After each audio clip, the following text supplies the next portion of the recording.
सभी को नमस्कार। मैं हूं राजेश रावत। स्वागत करता हूं आप सभी का आपके अपने चैनल रावत मैथ्स पर। आज हम पढ़ने वाले हैं सेट्स के बारे में। सेट्स का मतलब होता है समुच्चय। अब सबसे पहले हम बात करते हैं कि समुच्चय कहते किसको हैं। ये टॉपिक मैं शुरू कर रहा हूं। यदि आप चैनल पर नए हैं तो कृपया चैनल को सब्सक्राइब कर लीजिएगा, वीडियो को लाइक और शेयर जरूर कीजिएगा। देखिएगा, सेट्स समुच्चय। सबसे पहले हमें इस टॉपिक के जितने भी कॉन्सेप्ट हैं उन कॉन्सेप्ट को क्लियर करना है। कॉन्सेप्ट क्लियर हो जाएंगे तो क्वेश्चन करना हमारे लिए बेहद आसान हो जाएगा। मैं ये नहीं बोल रहा कि क्वेश्चन डायरेक्ट ही हो जाएगा। कॉन्सेप्ट यदि क्लियर हैं तो फिर क्वेश्चन समझने में आपको कोई दिक्कत नहीं होगी और उस क्वेश्चन को करने में भी कोई दिक्कत नहीं होगी। बस थोड़े से अभ्यास की जरूरत पड़ेगी, जो कि हम साथ मिलके करेंगे। देखिएगा, समुच्चय होता क्या है तो सुनिए। समुच्चय जो होता है ना, वो वस्तुओं का एक कलेक्शन होता है, वस्तुओं का एक संग्रह होता है। तो क्या हम वस्तुओं के प्रत्येक संग्रह को समुच्चय बोल सकते हैं? बिल्कुल नहीं। वस्तुओं के प्रत्येक संग्रह को समुच्चय नहीं कहा जा सकता। तो फिर कौन सा संग्रह ऐसा होगा जिसको हम समुच्चय कह सकते हैं? ये सत्य बात है कि वस्तुओं का संग्रह ही समुच्चय कहा जाता है, वस्तुओं का संग्रह ही समुच्चय कहलाता है। लेकिन हर संग्रह को हम समुच्चय नहीं कह सकते। तो फिर ऐसी कौन सी शर्त है जिसके आधार पे हम संग्रह को समुच्चय बोल सकते हैं? तो सुनिएगा, वस्तुओं का, कोई भी वस्तुएं हो सकती हैं, कोई भी संख्याएं हो सकती हैं, कोई भी लेटर हो सकते हैं, वस्तुओं का सुपरिभाषित संग्रह, वस्तुओं का सुपरिभाषित संग्रह समुच्चय कहलाता है। समुच्चय कहलाता है। फिर से सुनिएगा मेरी बात, वस्तुओं का जो संग्रह होता है वो समुच्चय कहलाता है। लेकिन कौन सा संग्रह? वो संग्रह सुपरिभाषित होना चाहिए, वेल डिफाइन होना चाहिए, वेल डिफाइन होना चाहिए। अगर वो वेल डिफाइन होगा, सुपरिभाषित होगा, तो ही उस संग्रह को हम समुच्चय बोलेंगे, अन्यथा नहीं। सुपरिभाषित का यहां अर्थ क्या है, ये बात समझनी बहुत जरूरी है। जो सुपरिभाषित संग्रह होता है ये क्या होता है? तो सुनिएगा, वस्तुओं का ऐसा संग्रह है जो प्रत्येक व्यक्ति के लिए एक समान हो, अलग अलग नहीं होना चाहिए। जैसे अगर मान लो 5 विद्यार्थी हैं और मैं पांचों विद्यार्थियों को बोलता हूं कि सारे विद्यार्थी अंग्रेजी वर्णमाला के स्वर लिखिएगा, तो वो पांचों विद्यार्थी क्या करेंगे? ए ई आई ओ यू, ये 5 स्वर लिख के लाएंगे। पहला विद्यार्थी भी यही 5 स्वर लिखेगा, दूसरे के लिए वो चेंज नहीं होंगे, वो भी same A E I O you ही लिखेगा। तीसरा भी यही लिखेगा, चौथा भी यही लिखेगा, पांचवा भी यही लिखेगा। इसका मतलब ये जो 5 अक्षरों का जो संग्रह है ए ई आई ओ यू का, ये वेल डिफाइन है, सभी के लिए सुपरिभाषित है। सभी को साफ साफ पता है कि स्वर ये हैं, स्वर ये हैं, स्वर ये हैं, तो सारों का आंसर सेम आएगा। इसका मतलब ये जो अक्षरों का उन्होंने संग्रह किया है, पांचों विद्यार्थियों ने 5-5 अक्षर लिखे हैं, वो सेम है कि नहीं है सभी के लिए? कोई भी विद्यार्थी किसी भी विद्यार्थी से नहीं पूछ रहा है, सब अपने अपने आधार पे आंसर दे रहे हैं और उनका सबका आंसर एक ही आ रहा है, ए ई आई ओ you, A E I O you. ये 5 स्वरों का वो संग्रह बना रहे हैं। इसका मतलब ये जो संग्रह होगा ये समुच्चय कहलाएगा। क्यों? क्योंकि ये पांचों के लिए सेम है। इसका मतलब है कि ये जो कलेक्शन है 5 अक्षरों का, ये सुपरिभाषित है, वेल डिफाइंड है। आशा करता हूं बात समझ में आई होगी। दूसरा उदाहरण सुनिएगा, कौन सा संग्रह है जिसको हम समुच्चय नहीं बोलेंगे? यदि मैं आपको बोलूं, या वही 5 विद्यार्थी ले लो वापस, मैं उन पांचों विद्यार्थियों से अलग अलग बैठा दूं और उनसे एक क्वेश्चन बोलूं कि सारे विद्यार्थी सबसे खतरनाक 5-5 जानवरों के नाम लिखो, तो एक विद्यार्थी 5 जानवरों के नाम कुछ लिख के लाएगा, दूसरा विद्यार्थी भी कुछ अपने आधार पे लिख के लाएगा जो उसको खतरनाक लगते हैं, तीसरा बच्चा भी अपने आधार पे जो उसको खतरनाक जानवर लगते हैं उनके नाम लिख के लाएगा। इस हिसाब से वो पांचों विद्यार्थी क्या करेंगे, सब अलग अलग लिख के लाएंगे और सबका लास्ट में मिलान करेंगे तो पांचों का आंसर अलग अलग नजर आएगा।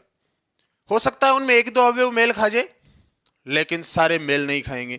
क्यों? क्योंकि किसी की नजर में कुत्ता खतरनाक है तो वो कुत्ते का नाम लिखेगा, किसी की नजर में शेर खतरनाक है तो वो शेर का नाम लिखेगा, किसी को सर्प का डर नहीं लगता तो वो खतरनाक नहीं मानेगा, किसी को सर्प का डर लगता है वो सर्प का नाम लिख देगा।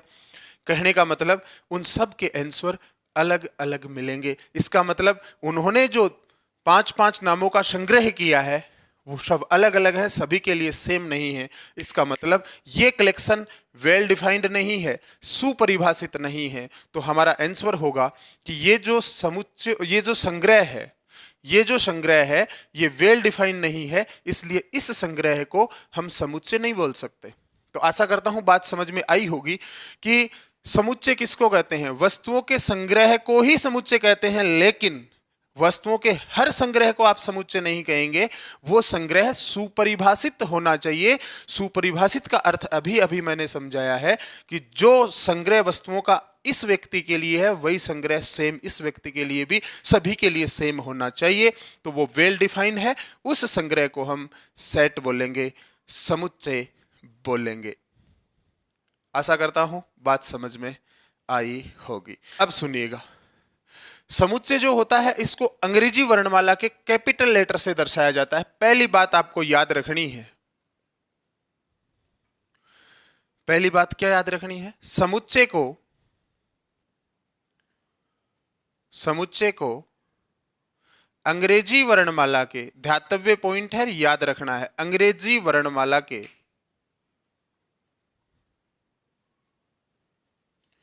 कैपिटल लेटर से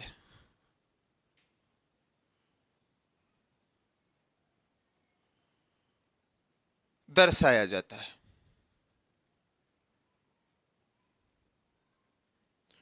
for example, capital A, capital B, capital C, capital D, etc। A B C D capital होना चाहिए।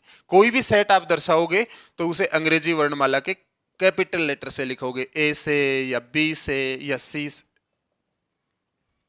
XYZ कुछ भी, लेकिन होना चाहिए कैपिटल। दूसरी बात, समुच्चय के जो अवयव होते हैं, अब बात आती है समुच्चय का अवयव क्या होता है। समुच्चय जिन वस्तुओं का संग्रह होता है उन वस्तुओं को समुच्चय के अवयव कहते हैं। जैसे अंग्रेजी वर्णमाला के स्वरों का समुच्चय बना है AEIOU,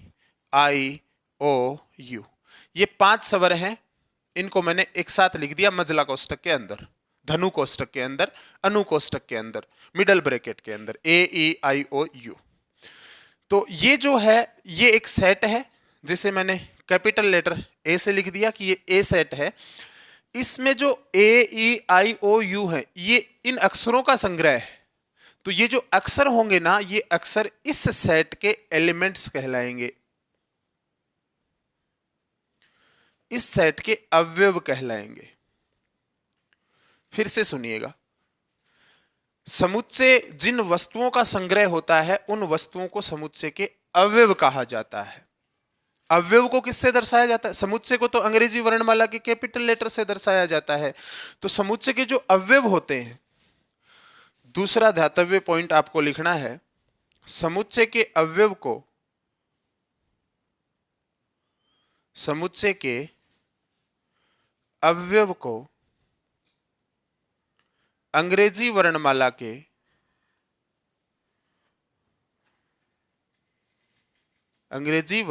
के छोटे अक्षर द्वारा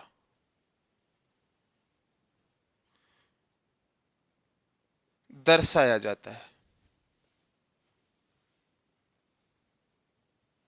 फॉर एग्जाम्पल, AEIOU, ये वस्तुएं हैं, ये अक्षर हैं, ये संग्रह है इनका। तो इसमें देखो जो अवयव हैं इनको छोटे अक्षर से दर्शाया गया, AEIOU, इनको कैपिटल लेटर से नहीं दर्शाएंगे।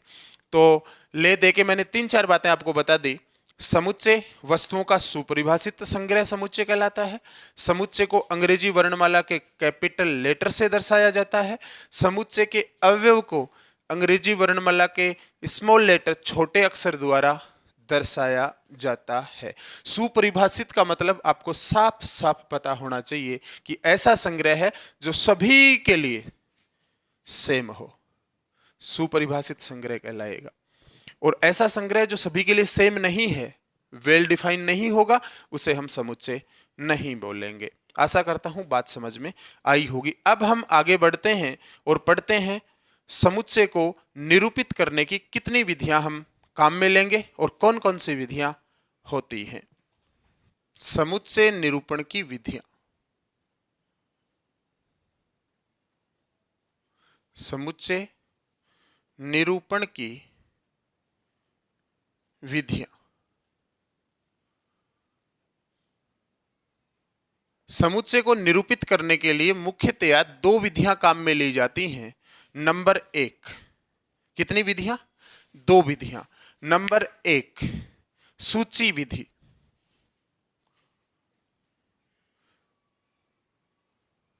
इंग्लिश में कहा जाता है रोस्टर फॉर्म।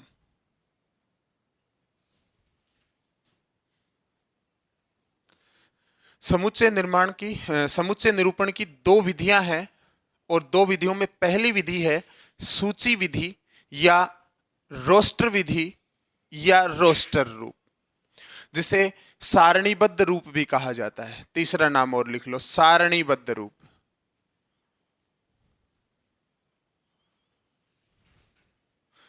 समुच्चय को निरूपित करने की पहली विधि हम पढ़ रहे हैं सूची विधि, रोस्टर फॉर्म या सारणीबद्ध रूप।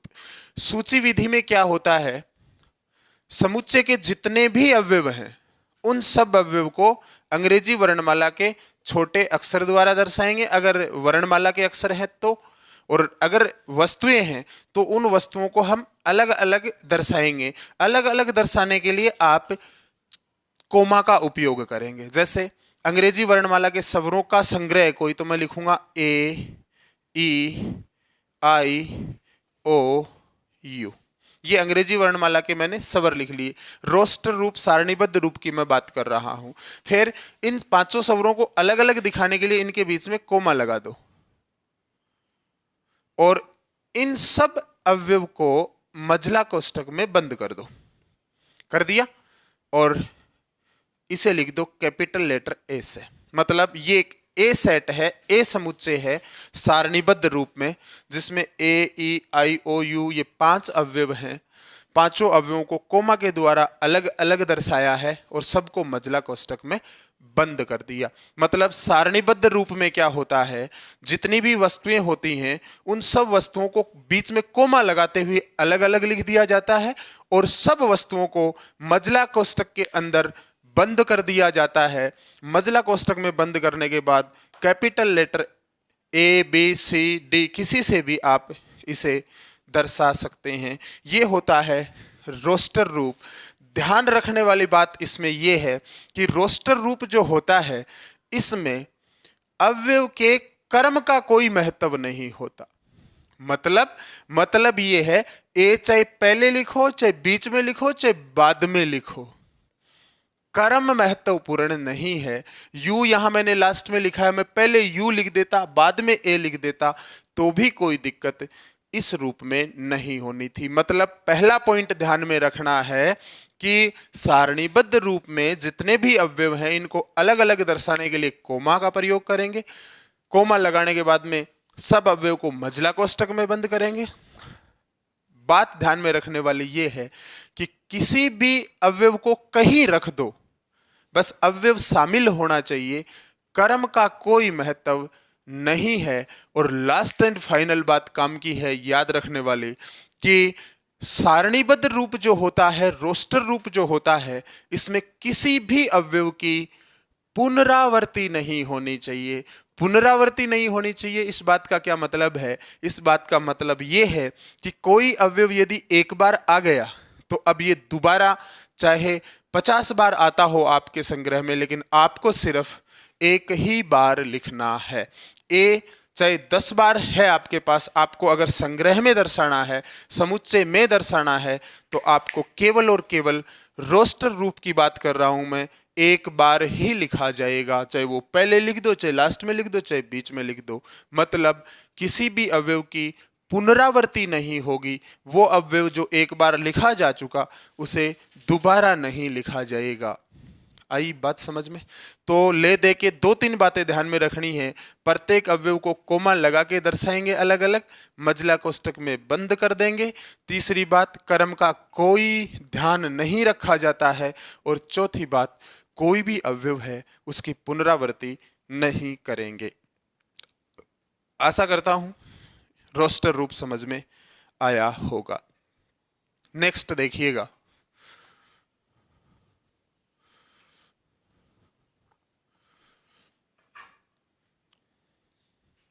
नंबर 2 पे है समुच्चय निर्माण रूप। समुच्चय निर्माण रूप।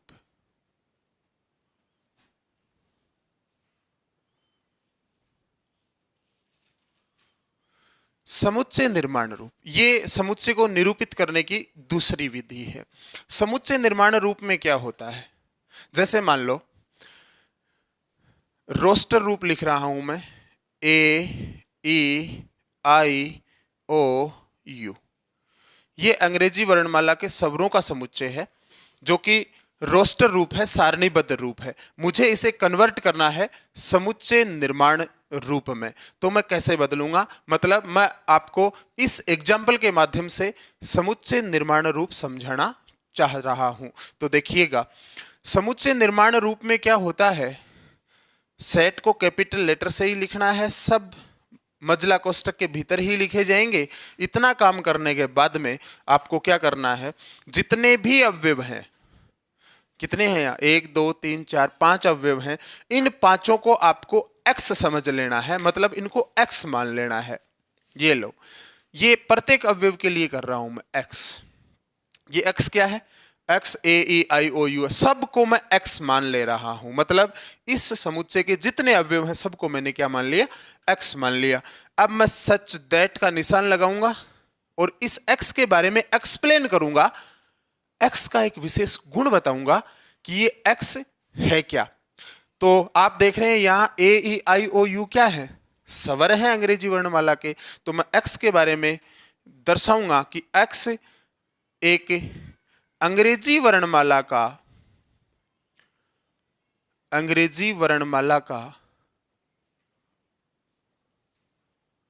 स्वर है, और मजला कोष्टक में बंद कर दूंगा। ये हो गया अपना समुच्चय निर्माण रूप। इसमें क्या होगा, समुच्चय को अंग्रेजी वर्णमाला के कैपिटल लेटर से ही लिखेंगे, मजला कोष्टक में बंद करना ही है। लेकिन इस बार जो अवयव थे जो रोस्टर रूप वाले, उन सब अवयव को हमने x मान लिया। सच दैट का निशान लगा के हुए x के बारे में एक विशेष गुण लिखेंगे कि x हमने किसको माना, x हमने अंग्रेजी वर्णमाला के स्वरों को माना है, तो लिख दिया x एक अंग्रेजी वर्णमाला का स्वर है। रोस्टर रूप को समुच्चय निर्माण रूप में बदला जा सकता है और समुच्चय निर्माण रूप को वापस रोस्टर रूप में कन्वर्ट किया जा सकता है। समुच्चय निर्माण की ये 2 विधियां हैं। तो बात समझ में आई, समुच्चय निर्माण रूप और रोस्टर रूप। आशा करता हूं दोनों बातें आपके समझ में आई होंगी। मिलते हैं नेक्स्ट वीडियो में समुच्चय के प्रकारों के साथ। तब तक के लिए जय हिंद, जय भारत, थैंक यू।